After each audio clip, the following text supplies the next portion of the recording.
안녕하세요. 저는 40대 초반 남자입니다. 아내와 10년이 넘는 결혼 생활을 하는 동안 항상 느끼고 있었던 건 아무리 발버둥 쳐도 아내가 원하는 걸 제가 충족시켜 줄 수 없다는 거였어요.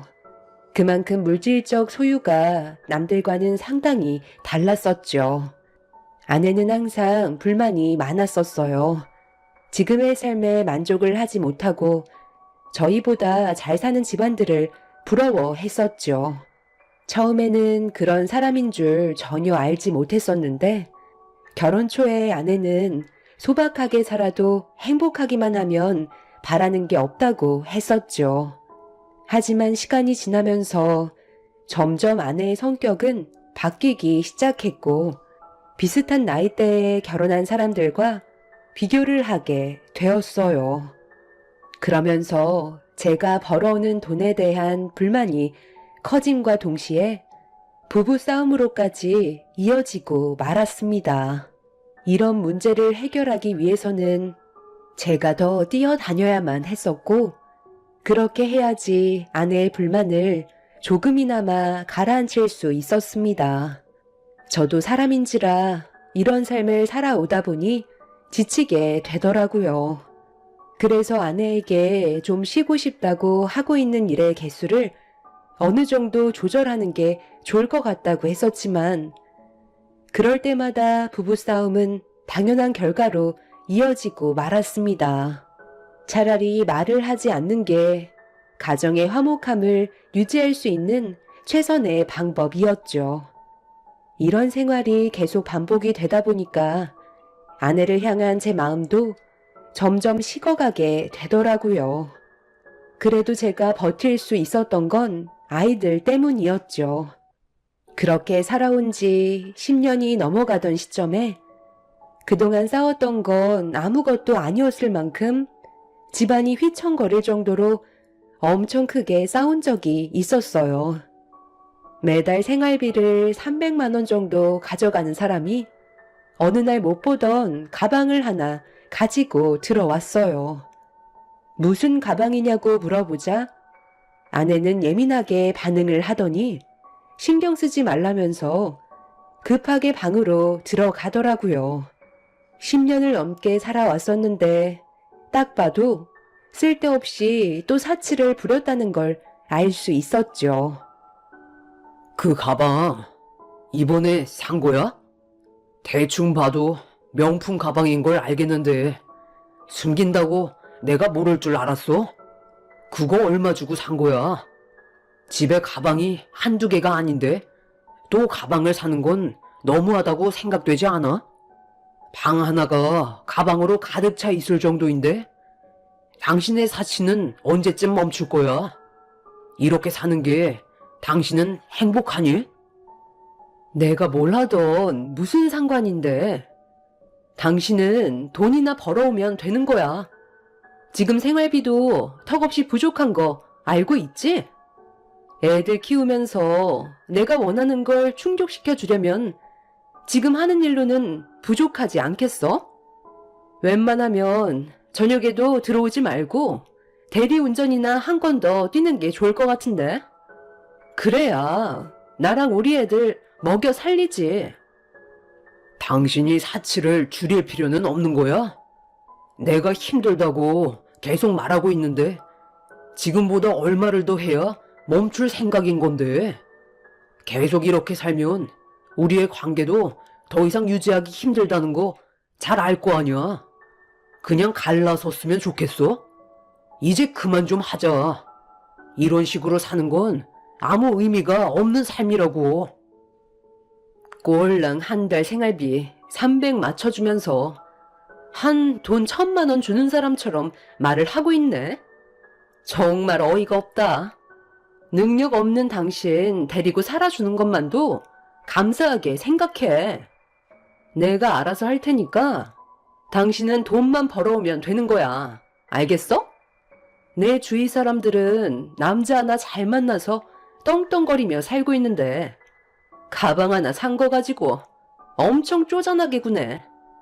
내가 외제차로 바꾼 것도 아니고 꼴랑 가방 하나 새로 장만한 게 그렇게 마음에 안 들어?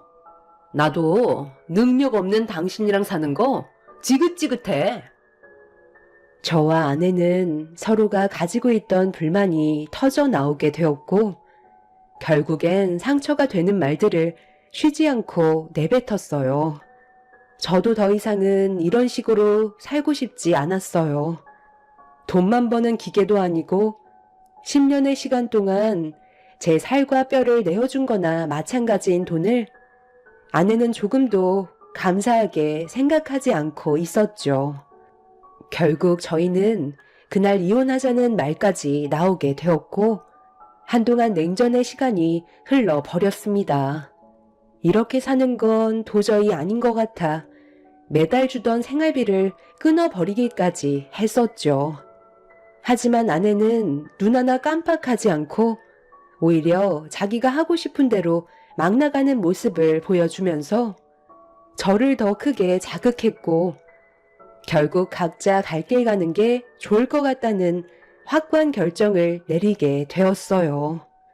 더 이상 아내와 함께 하기에는 많은 어려움이 있을 것 같다고 처갓댁에 찾아가 하소연을 하고 말았습니다. 그동안 많이 참아왔었습니다. 이제 그만하고 싶네요. 제 능력으로는 저 사람을 충족시켜줄 수는 없을 것 같아요. 아이들도 제가 키우겠습니다. 여자들은 원래 다 그래. 그 정도 안 쓰고 사는 게 어디 있어? 돈 싸들고 세상 떠날 것도 아닌데 사는 동안 하고 싶은 거 하게 놔두면 좋은 거 아니야? 자네가 내 딸과 결혼하고 싶다고 했을 때 뭐라고 그랬어? 모든 걸 다 내어줘서라도 행복하게 만들 테니 내 딸을 달라고 했잖아. 그럼 이 정도는 각오하고 데려간 거 아니야? 그런데 10년이 지나고 나서야 내 딸을 도로 데려가라는 게 말이 되나? 서로 지지고 볶고 얼굴을 붉혀도 이혼만큼은 허락해 줄 수 없네. 자기가 부족한 건 생각도 안 하고 이혼하자는 말부터 꺼냈다니까. 이럴 거였으면 애초에 결혼도 하지 않았지. 당신 때문에 내 인생 10년이 날아갔다고. 자네가 이렇게까지 무책임한 놈인 줄 알았으면 내 딸을 주지도 않았지. 내 딸 인생은 어떻게 보상해 줄 텐가? 이혼을 할 거면 그만큼 대가가 필요하지 않겠소? 대가라뇨? 저 사람만 인생을 허비했나요? 제 10년도 같이 쓸어내려 갔다고요. 제가 얻은 건 뭔데요? 아무것도 남아있지 않은 빈 껍데기만 있는 상태잖아요. 알뜰살뜰 모아서 삶이 좋아질 수 있게 노력이라는 건 단 한 번도 하지 않은 저 사람 때문에 애들도 제대로 된 삶을 살아가지 못하고 있는 상황인데 그런 말이 나와요? 장인 장모는 제가 무조건 잘못했다며 자기 딸을 데려갔으면 평생 책임을 져야 한다고 이혼만큼은 무조건 반대를 하고 있었습니다. 생각했던 거와 다르게 전혀 다른 말을 듣게 된 터라 너무 화가 치밀어 올랐어요. 저는 이혼 소송이라도 가겠다며 더 이상은 아내와의 관계를 질질 끌지 않기로 결정하게 되었어요. 말이 통하지 않는 사람들과 함께 한다는 건 제가 우울증에 걸려 정신적으로 문제가 생길 것 같아 하루라도 빨리 이혼을 하고 제 삶을 사는 게 좋을 것 같았습니다. 그렇게 이혼을 준비하는 동안 아내는 제가 생활비도 끊고 제대로 된 남편의 역할을 끝까지 행해주지 않았다는 거에 보란 듯 아이들을 방치해버렸어요. 평소 같았으면 회사에서 퇴근을 하고 바로 대리운전을 뛰는데 아내와의 이혼을 통보한 이후 대리운전은 그만하기로 결정을 하게 되었죠. 그리고 그때부터 아이들은 오로지 제 몫이 되었습니다. 돈에 대한 스트레스를 받지 않게 되다 보니 제 삶을 찾은 것 같았어요. 잠잘 시간 쪼개가며 대리운전을 했을 때와는 다르게 행복 지수가 훨씬 높아졌고 돈보다 가정이 중요하다는 걸 확실하게 알 수 있었죠. 아내는 그런 저에게 매일같이 불만을 쏟아내었지만 저는 조금도 흔들리지 않았습니다. 그렇게 매일을 아이들과 즐거운 시간을 보내고 있었는데 어느 날 돈도 없는 사람이 몸에 명품을 휘감고 나타났더라고요. 사치를 부리기에는 카드까지 전부 다 막아놓은 상태라 아내가 제 돈을 함부로 쓸 수 있는 상황은 아니었죠. 그러다 보니 아내의 돌발 행동들에 의심을 품었고 제가 돈을 주지 않는다고 이혼하기도 전에 바람을 피우는 것 같은 느낌을 받게 되었어요. 갈 때까지 가는 아내의 행동에 그냥 넘어갈 수 없었던 저는 제발 정신 차리라고 한마디 싸붙였네요. 그렇게 살면 당신 인생이 행복하다고 느껴져? 내가 봤을 때 그거 병이야. 생활비 끊었다고 나 몰래 다른 남자 만나고 있는 거지? 그러지 않고서야 지금 당신이 걸치고 있는 것들 살 수 있는 능력이 안 되잖아. 웬만하면 이혼하기 전까지는 쓸데없이 바람 피우는 행동은 자제해 주는 게 좋지 않겠어? 내가 뭘 하던 당신이 뭔 상관인데? 어차피 갈라서면 남남 아냐? 나도 살 길을 찾아야 할 거 아냐? 능력 없는 당신같이 찌질한 남자 만나고 싶지 않거든. 한 살이라도 젊었을 때 제대로 된 남자 만나서 남은 인생 행복하게 살려고 내 몸에 투자 좀 하겠다는데 쓸데없이 참견하지 말고 집에서 애들이나 봐. 아내는 집에 들어오자마자 또다시 새로운 명품 옷으로 온몸을 휘감더니 다시 집 밖으로 나갔어요. 10년이라는 시간 동안 제 인생은 단 한 번도 행복한 적이 없었던 것 같습니다. 정말 열심히 두 발로 뛰며 가정을 지키기 위해 살아왔었는데 돌아오는 건 능력 없는 사람이라는 말뿐이었고 아내에게 인정을 받지 못한 저는 실패자라는 죄책감에 시달리고 있었습니다. 어떻게 해서든지 가정을 지키고 싶었던 것 뿐이었는데 그렇지 못했던 게 너무 마음이 아팠었죠. 그렇게 아내와 이혼을 통보하고 정신적으로 힘든 삶을 살아가던 어느 날 매일같이 아이들과 제가 자고 있을 시간인 늦은 새벽이 되어서야 집에 조심히 들어왔어요. 방문을 살짝 열어 문틈으로 아내를 바라봤는데 양손 가득 명품 가방들과 옷들이 가득하더라고요. 꽤 지쳐있는 얼굴을 하고 있었지만 가지고 들어온 명품들을 바라보면서 뿌듯해하고 있었습니다. 그때 아내가 저와 이혼도 하기 전에 외도를 하고 있다는 게 확실해 보였고 저에 대한 마지막 예의가 아닌 것 같아 화가 치밀어 오른 저는 확실한 증거물을 만들어 아내에게 제대로 된 위자료 청구 소송까지 갈 생각을 가지고 있었습니다. 그때부터 아내의 뒤를 미행해야겠다는 결정을 내리게 되었고 다음날부터 아내를 따라다니기 시작했어요. 그런데 이 사람이 정신이 나갔는지 남자를 한두 명 만나고 있는 게 아닌 듯 보였습니다.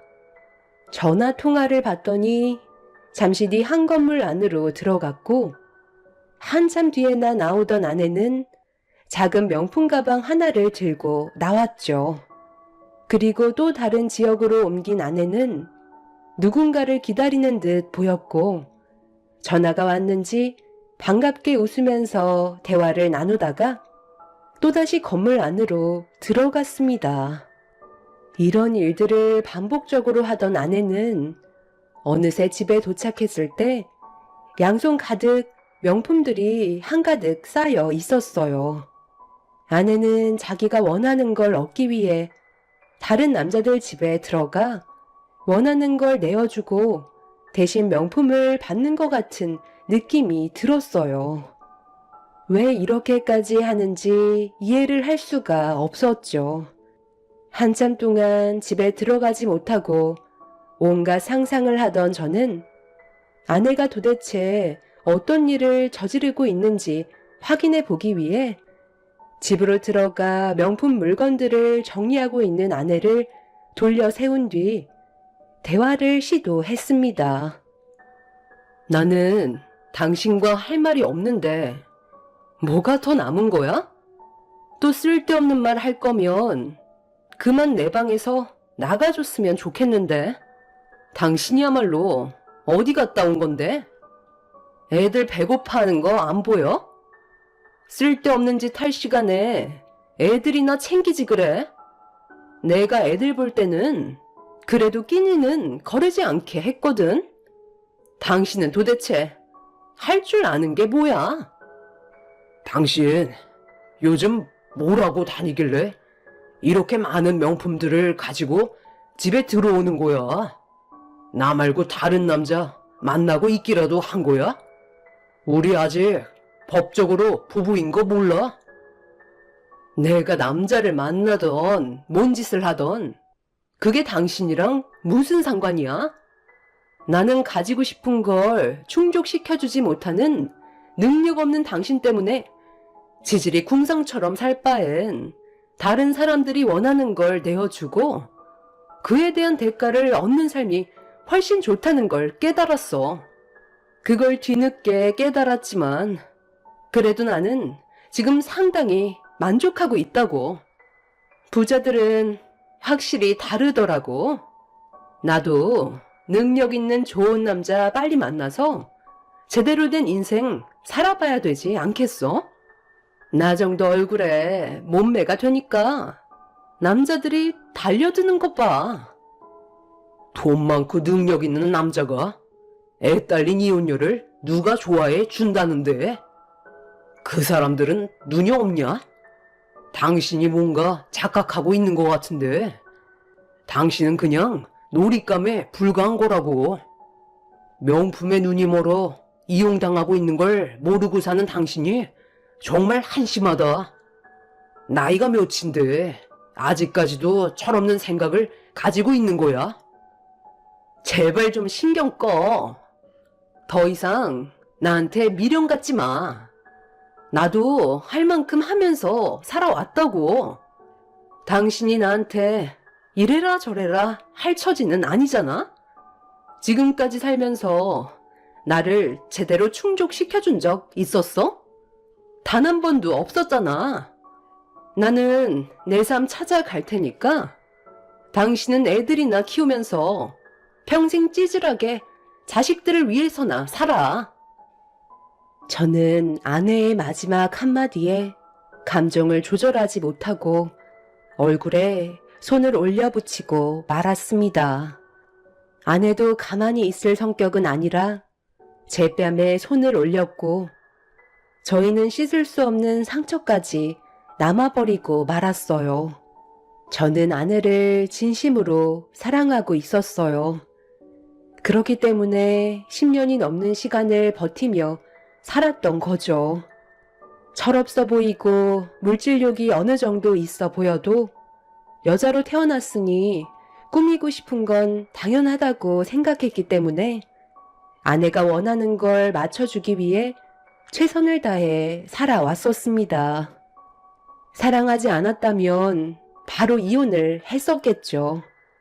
하지만 부부라는 건 저 혼자만 잘한다고 해선 되는 게 아니더라고요. 제가 하는 만큼 상대방도 저에게 어느 정도 해야 균형을 맞출 수 있다는 걸 알 수 있었습니다. 한쪽만 희생한다는 건 옳은 방법이 아니었던 거죠.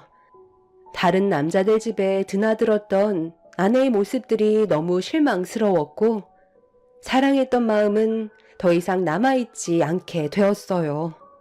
오히려 더럽게 느껴지기 시작했죠. 저는 아내가 어떤 짓을 저지르고 있는지 처갓집에게도 보여주기로 결심하게 되었고, 며칠 뒤 아내가 고급 맨션에 들어가는 걸 놓치지 않고 뒤따라 갔어요. 그리고 어느 집에 들어가는 것까지 확인할 수 있었죠. 한번 들어가면 최소 2시간 정도 있다가 나오기 때문에 저는 그때를 놓치지 않고 처갓집에 연락을 취해 아내가 저 말고 다른 남자 집에 들어갔다며 두 눈으로 직접 확인해 보시라고 주소를 알려드렸습니다. 장인 장모님은 믿을 수 없다는 듯 오히려 저에게 온갖 막말을 파부으셨지만, 제가 장인어른한테 보내드린 사진 한 장에 처가댁은 제가 알려드린 주소로 달려올 수밖에 없었어요. 이혼을 하기 전에 외도를 한다는 건 당연히 불리한 조건을 만들게 되는 거라 장인 장모님 발등에 불이 떨어진 상황이었죠. 숨을 헐떡이며 건물 앞에 서 있는 저에게 달려왔고 현장을 잡기 위해 건물 안으로 들어갔습니다. 장모님은 꼭 들어가서 확인을 해봐야 되겠냐고 불안에 떨고 있었지만 장인어른은 두 눈으로 직접 확인해 봐야 한다면서 제가 보내준 사진 한 장에 얼굴이 붉어지셨어요. 장인어른한테 전송했던 사진은 어느 한 건물에서 아내가 나올 때 어떤 남자와 같이 걸어 나오고 있었는데 서로 포옹하는 장면이었어요. 그리고 아내가 눈웃음을 치고 있었고 누가 봐도 그건 바람이었죠. 서로 모르는 사이인데 낯선 남자와 포옹을 하지는 않잖아요. 저는 그때부터 아내가 저 말고 다른 남자와 만나고 있다는 걸 확실하게 직감할 수 있었죠. 그렇게 아내가 들어간 문 앞에 멈춰서서 모자를 푹 눌러 쓴 채 벨을 눌렀고 집안에서 아내가 저보고 누구냐며 제 신분을 확인하기 위해 물어보고 있었어요. 집안에서 아내의 목소리가 들려오자 장인어른과 장모님은 얼굴이 사색이 돼선 온몸을 부들부들 떨고 있었습니다. 제가 경비실에서 왔다며 물건 하나를 맡기셨는데 가져가지 않으셔서 도로 가져왔으니 사인하시고 다시 가져가라고 하자 문 앞에 놔두라며 문을 열어주려 하지 않았지만 중요한 물건이라고 하셨는데 문 앞에 두는 건 문제가 생길 수 있으니 직접 받으셔야 된다고 하자 아내는 잠시만 기다리라는 말과 함께 현관문을 살짝 열었고 저는 그때를 놓치지 않고 문을 활짝 열어 집 안으로 들이닥쳤어요. 아내는 가운에 시루라기만 걸친 상태로 저와 눈이 마주치게 되었고 장인 장모의 얼굴을 보자마자 비명을 지르면서 급하게 방으로 도망을 쳤어요. 장모님은 충격적인 아내의 모습을 보고 다리에 힘이 풀리셨는지 그 자리에 주저앉아 버렸죠. 장인어른은 아내가 들어간 방문을 두드리면서 당장 튀어나오라며 소리를 지르기 시작했어요. 저도 너무 충격이었던 게 아내의 옷차림은 상상조차 하지 못했던 장면이었죠.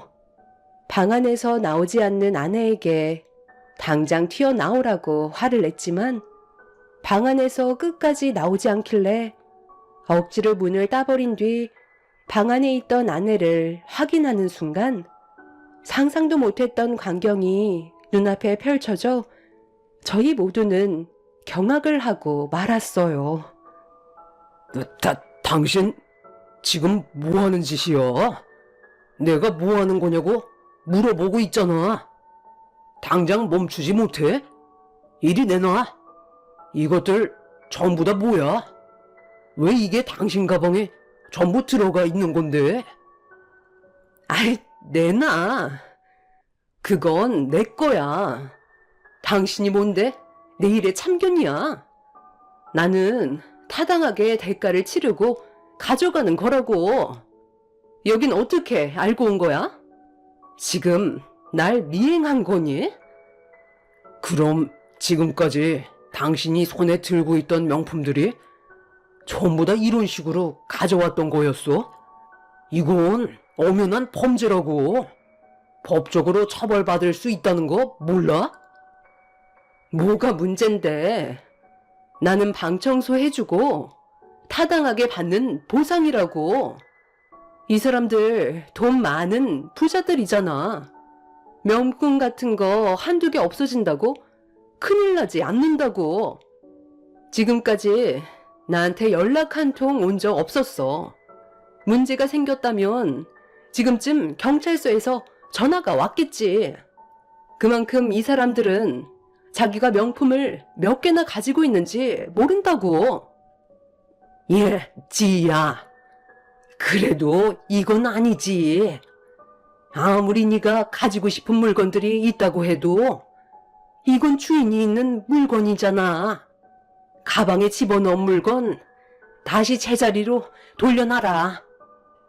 그럼 진호 바람 피우고 있던 게 아니라 그동안 고급 아파트 집에만 골라서 들어가 청소해주는 척 하면서 명품 물건들을 빼왔었던 거니?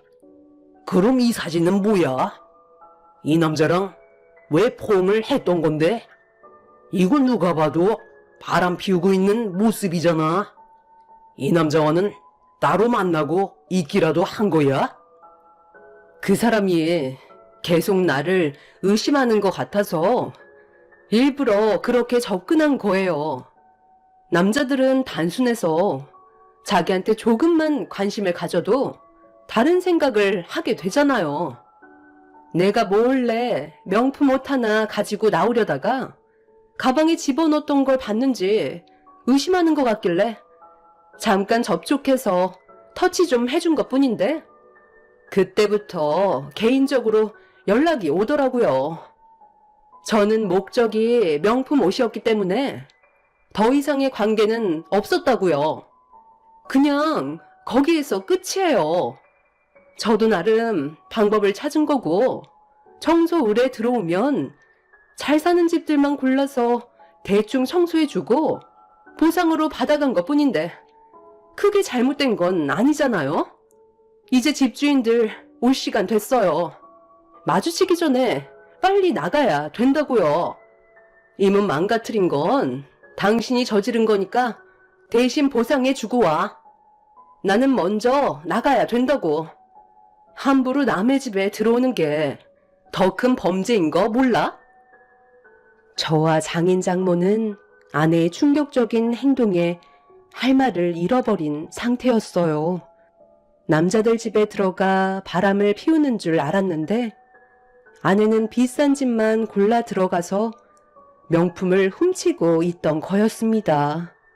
아무리 물질욕이 강하다고 해도 이런 행동을 저질렀다는 거에 너무 황당한 상태라 아내의 모습을 멍하니 바라보고 있었는데 아내는 뭔가 아쉬웠는지 제 손에 들려있던 가방을 빼앗아 옷장에 걸려있던 명품 옷들을 더 꺼내 구겨넣고 있었습니다. 장모님은 그 모습을 보며 눈물을 흘리셨고 저와 장인은 아무 말도 하지 못한 채 문제가 있는 아내의 행동을 바라볼 수밖에 없었어요. 그렇게 급히 집 밖으로 뛰쳐나가려는 아내를 붙잡아 저는 경찰에 신고를 하게 되었고 잠시 뒤 집주인분들과 경찰들이 집 안으로 들어오면서 사건은 마무리가 되었습니다. 결국 아내는 경찰서에서 조사를 받게 되자 피해본 사람들이 상당히 많다는 걸 알 수 있었고 아내의 집에 있던 명품 물건들은 제 주인한테 다시 돌아갔지만 많은 사람들이 피해를 보게 된 거에 대해 아내를 상대로 소송을 걸었습니다. 결국 법적인 처벌을 면하지 못하게 되면서 징역을 살 수밖에 없었어요. 장인어른은 자기 딸이 받게 될 처벌 정도를 최대한 낮추려고 변호사를 선임해 여러 가지 방법을 동원했고 정신질환이 있다는 문제로 밀어붙이면서 아내의 징역을 어느 정도 감형받게 할 수 있었습니다. 하지만 한두 명이 피해를 본 게 아니었기 때문에 그에 따른 위자료도 같이 보상을 해줘야만 했었죠. 아내는 이렇게 된 게 전부 다 제 탓으로 돌리고 있었어요. 능력이 없는 저를 만나 제대로 된 삶을 살지 못해 가지고 싶은 걸 가질 수 없는 자신의 인생이 너무 불쌍해 이런 방법을 선택한 거라고 모든 걸 제 탓으로 돌리고 있었어요. 아내와 살면서 단 한 번도 쉰 적 없이 모든 걸 해주기 위해 밤낮 가리지 않고 일만 해왔었는데 아내에게는 그저 부족한 남편일 뿐이었던 거죠.